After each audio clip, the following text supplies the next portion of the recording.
पता लगाएंगे कि क्यों कहा जाता है मजबूरी का नाम महात्मा गांधी। लेकिन उससे पहले जिनके कहने पर चली थी भारत में आजादी की आंधी, फिर क्यों कहते हैं मजबूरी का नाम महात्मा गांधी? दोस्तों, हमारे राष्ट्रपिता महात्मा गांधी, जिन्होंने अपनी लाठी के दम पर अंग्रेजों को भारत से बाहर खदेड़ फेंका था, जिनके अहिंसक आंदोलन की चर्चा आज भी हमारे रोंगटे खड़ी कर देती है, और जिन्होंने देश की आजादी में एक महत्वपूर्ण भूमिका निभाई थी। लेकिन क्या आप जानते हैं कि वही महात्मा गांधी भगत सिंह, राजगुरु और सुखदेव की फांसी रुकवा सकते थे? लेकिन उन्होंने ऐसा नहीं किया। मगर क्यों? क्या बापू कमजोर न पड़ते तो भारत को 1920 के दशक में ही आजादी मिल जाती? और क्या वाकई में बापू ने बंटवारे के दौरान अनशन करके पाकिस्तान को 55 करोड़ रुपए दिलवाए थे, जिसका इस्तेमाल उसने कश्मीर में भारत पर ही हमला करने के लिए किया था?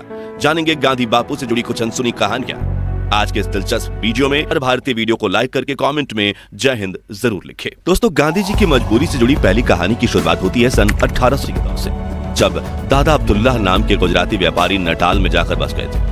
लेकिन उनका बिजनेस में काफी लॉस हुआ था और कोर्ट केस लड़ने के लिए कोई भी वकील नहीं मिल रहा था। तब उन्होंने महात्मा गांधी को दक्षिण अफ्रीका आकर उनका केस लड़ने के लिए कहा।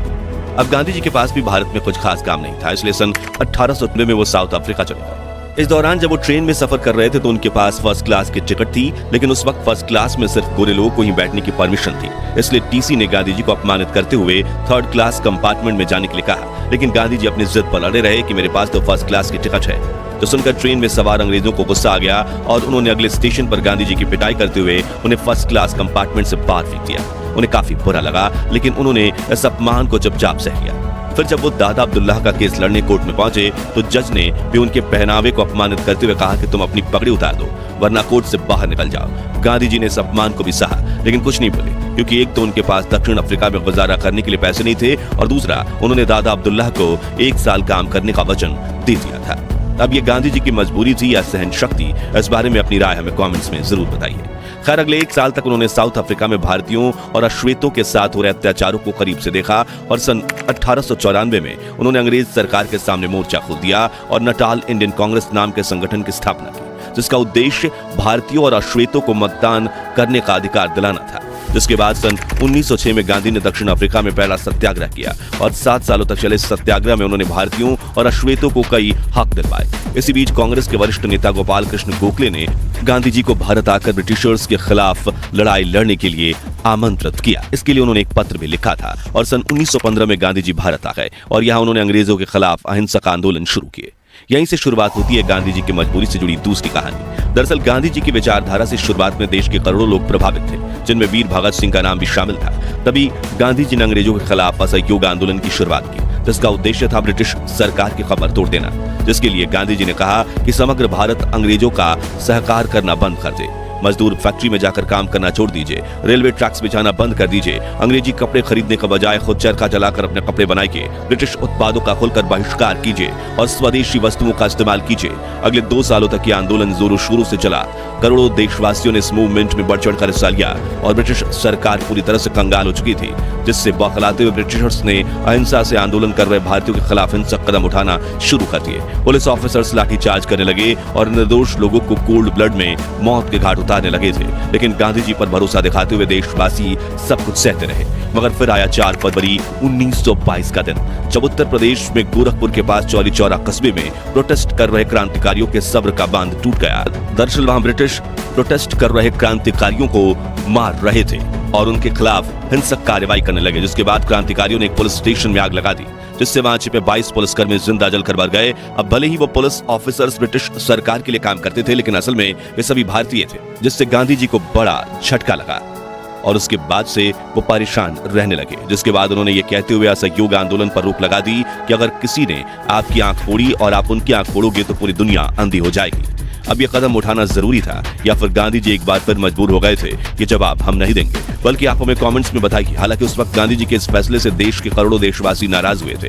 यहाँ तक कि गांधी जी को अपना पिता मानने वाले जमनालाल बजाज, जो गांधी जी के आंदोलन को फंडिंग देते थे, उन्होंने भी खादी, चरखा उद्योग, स्वदेशी स्कूल कॉलेज और बाकी चीजें बनाने में काफी पैसा खर्च किया था, वो सब भी बंद हो गया, जिससे उन्हें भी गहरा झटका लगा। और तो और वीर भगत सिंह, जो असहयोग आंदोलन में गांधी जी का बढ़ चढ़कर साथ दे रहे थे, उनका भी गांधी जी और अहिंसा से भरोसा उठ गया और इसी वजह से उन्होंने आजादी के लिए हिंसा का मार्ग चुनने का निर्णय लिया।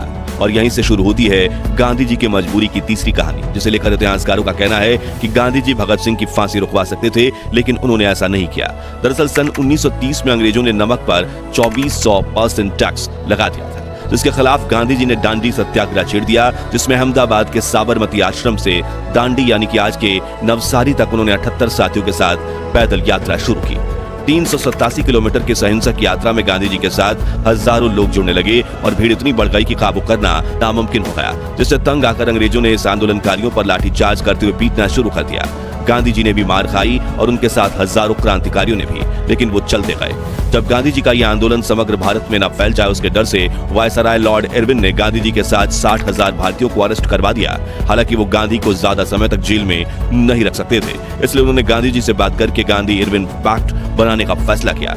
इस इरविन पैक्ट की वजह से भगत सिंह और उनके साथियों को फांसी हुई थी, मगर कैसे, वो जानने से पहले हमें यह समझना होगा कि आखिर गांधी जी और इरविन समझौता क्या था। इस समझौते में गांधी जी ने ब्रिटिश इरविन से ये कहा था कि जो भारतीय ब्रिटिश हुकूमत के खिलाफ अहिंसक आंदोलन कर रहे हैं, वो ना तो आपके खिलाफ लाठी उठा रहे हैं और ना ही हाथ, बस आपकी आवाज उठाकर बात आप तक पहुंचा रहे हैं, तो आप उन्हें गिरफ्तार मत कीजिए। और दांडी सत्याग्रह में भी जिन अहिंसक फ्रीडम फाइटर्स को गिरफ्तार किया गया, उन्हें छोड़ दीजिए। वायसराय इरविन ने कहा, ठीक है, लेकिन मैं भगत सिंह, राजगुरु और सुखदेव का क्या करूं?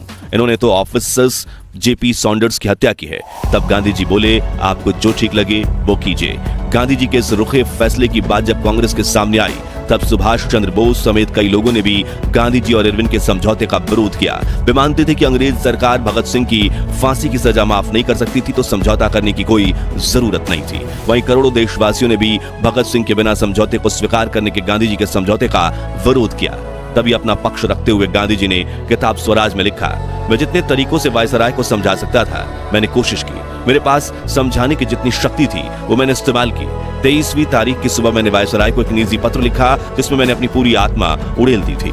हालांकि अगर हम इतिहासकारों की माने तो 23 मार्च 1931 के दिन वायसराय को चिट्ठी लिखने का कोई फायदा नहीं था, क्योंकि तब तक तो बहुत देर हो चुकी थी और शायद गांधी जी ने यह चिट्ठी सिर्फ अपने बचाव में लिखी थी ताकि देशवासी उनका साथ दें। बल्कि असल में वो वायसराय इरविन ने समझौते के वक्त गांधी जी को यह तक ऑफर दिया था कि अगर आप भगत सिंह से यह कमिटमेंट लेकर देते हैं कि वे ऐसी हरकत दोबारा नहीं करेंगे, तो मैं उन्हें छोड़ भी दूंगा या फिर सजा तो कम करवा ही दूंगा। लेकिन गांधी जी ने कहा कि मुझे नहीं पता कि वो भविष्य में बदलेंगे या नहीं, इसलिए मैं उनका साथ नहीं दूंगा और उनकी जिम्मेदारी नहीं लूंगा। ऐसे में कहीं ना कहीं भगत सिंह की फांसी के पीछे की वजह गांधी इरविन समझौते को भी माना जाता है। हालांकि यह कहना गलत नहीं होगा कि गांधी जी के कहने पर ही शायद वीर भगत सिंह अंग्रेजों के सामने बिल्कुल नहीं झुकते, क्योंकि उन्होंने खुद अपनी सजा माफी की अर्जी देने से इनकार कर दिया था और तब उनके पिता ने इसके लिए अर्जी लगाई तो उन्होंने बेहद कड़े शब्दों में पत्र लिखकर इसका जवाब दिया था। वहीं भगत सिंह, राजगुरु और सुखदेव के इस बलिदान ने ही करोड़ों देशवासियों में आजादी से लड़ने के लिए आग को जागृत किया, इसलिए उनका बलिदान तो व्यर्थ नहीं गया। खैर, क्या भगत सिंह का साथ न देना गांधी जी की अहिंसा से जुड़े वसूलों के लिए जरूरी था, या फिर ब्रिटिशर्स के सामने एक बार झुकना उनकी मजबूरी थी? इस बारे में अपनी राय कमेंट्स में बताइए। अब गांधी जी को मजबूर और असहाय ठहराने वाली चौथी कहानी है भारत पाकिस्तान के बंटवारे की कहानी। तो जब अंग्रेज भारत से अपनी पकड़ खो रहे थे, तब उन्होंने भारत को आजादी देने का फैसला किया ताकि भारतीयों के पैरों तले कुचलने के बजाय वो सही सलामत ब्रिटेन लौट सके। तभी मोहम्मद अली जिन्ना ने मुस्लिमों के लिए अलग देश की मांग कर दी, जो सुनकर गांधी जी को बड़ा झटका लगा। उन्होंने माउंटबेटन को समझाने की कोशिश करते हुए कहा कि तुम इंडिपेंडेंस देकर चले जाओ, हम बंटवारा का बाद में देख लेंगे। लेकिन अंग्रेज तो भारत के ऊपर अपनी खुन्नस निकालना चाहते थे, इसलिए उन्होंने कहा कि फैसला तो अभी होगा। तब गांधी जी ने जिन्ना को भी समझाने की कोशिश की, लेकिन जिन्ना नहीं माने, बल्कि उन्होंने तो कलकत्ता में हिंदू मुस्लिम दंगे शुरू करवा दिए, जिसमें 5000 से 10,000 भारतीय मारे गए और इस घटना को ग्रेट कोलकाता किलिंग कहा जाता है। मगर इतना सब होने के बावजूद गांधी देश के टुकड़े नहीं होने देना चाहते थे, इसलिए उन्होंने जवाहरलाल नेहरू और सरदार पटेल से कहा कि बंटवारा मत होने दो, बल्कि हम जिन्ना को ही अखंड भारत का प्रधानमंत्री बना देते हैं। लेकिन नेहरू पटेल दोनों इसके खिलाफ थे, क्योंकि अगर जिन्ना प्रधानमंत्री बनते तो वो देश में बाकी जातियों के लोगों का जीना हराम कर देते। इसलिए पंडित नेहरू और सरदार पटेल को एक गुलामी से आजाद होकर दूसरी गुलामी के दौर में जाने का बिल्कुल मन नहीं था। तभी गांधी जी अपनी ही कांग्रेस पार्टी के नेताओं को मनाने के लिए कई बार अनशन पर बैठ गए थे, लेकिन इस बार नेहरू पटेल अड़े रहे और माउंटबेटन देश का बंटवारा करने में कामयाब हो गए। यहाँ गांधी जी की लीडरशिप कमजोर पड़ती हुई देखी गई थी। खैर, इस बंटवारे को लेकर यह बात भी कही जाती है कि भारत और पाकिस्तान के बीच सिर्फ जमीन का बंटवारा नहीं हुआ, बल्कि संसाधनों का भी बंटवारा हुआ था। इसी वजह से तय किया गया कि बड़ा देश होने के नाते भारत पाकिस्तान को 75 करोड़ रुपए देगा। यह समझौता भारत और पाकिस्तान की सरकारों के बीच हुआ था। भारत ने पाकिस्तान को 20 करोड़ की पहली किस्त भी दे दी थी, लेकिन तभी पाकिस्तान ने कश्मीर पर हमला कर दिया, इसलिए भारत सरकार ने पाकिस्तान को दी जाने वाली दूसरी किस्त को रोक दिया। लेकिन माउंटबेटन भारत पर पाकिस्तान को बाकी पैसा देने के लिए दबाव डाल रहे थे। तभी गांधी जी ने सरकार के सामने पाकिस्तान को 55 करोड़ रुपए देने के लिए अनशन कर दिया। इसी वजह से भारत ने पाकिस्तान को पैसे दिए थे। हालांकि कुछ इतिहासकार कहते हैं कि गांधी जी उस वक्त सिर्फ हिंदू मुस्लिम दंगों के खिलाफ अनशन पर बैठे थे और गांधी के उपवास को खत्म करवाने के लिए बनाई गई समिति द्वारा गांधी जी को दिए गए आश्वासनों में पाकिस्तान को पैसे दिया जाना शामिल नहीं था। अब असल सच क्या है, वो बात तो इतिहास के पन्नों में कहीं दफन है, लेकिन बंटवारे के दौर में गांधी जी को कई वरिष्ठ नेताओं ने मजबूर बापू कहा था। दोस्तों, आजादी के आंदोलनों में ऐसी कई घटनाएं हुई थीं जिसमें गांधी जी के निर्णय कमजोर पड़ते दिखे थे। इसलिए आज भी कई विशेषज्ञ कहते हैं कि मजबूरी का नाम महात्मा गांधी। खैर, क्या महात्मा गांधी वाकई में मजबूर थे? और क्या गांधी जी की अनसुनी कहानियां सीरीज का आप पार्ट 2 देखना चाहते हैं? कमेंट्स में बताइए। वीडियो पसंद आई हो तो इसे लाइक शेयर करके 11,000 लाइक्स के लक्ष्य को हासिल करने में हमारी मदद कीजिए। महान भारत के इतिहास से जुड़े ऐसी रोमांचक वीडियोस के लिए हमारे चैनल को सब्सक्राइब करके पास वाली घंटी जरूर बजा दीजिए। जय हिंद, जय भारत।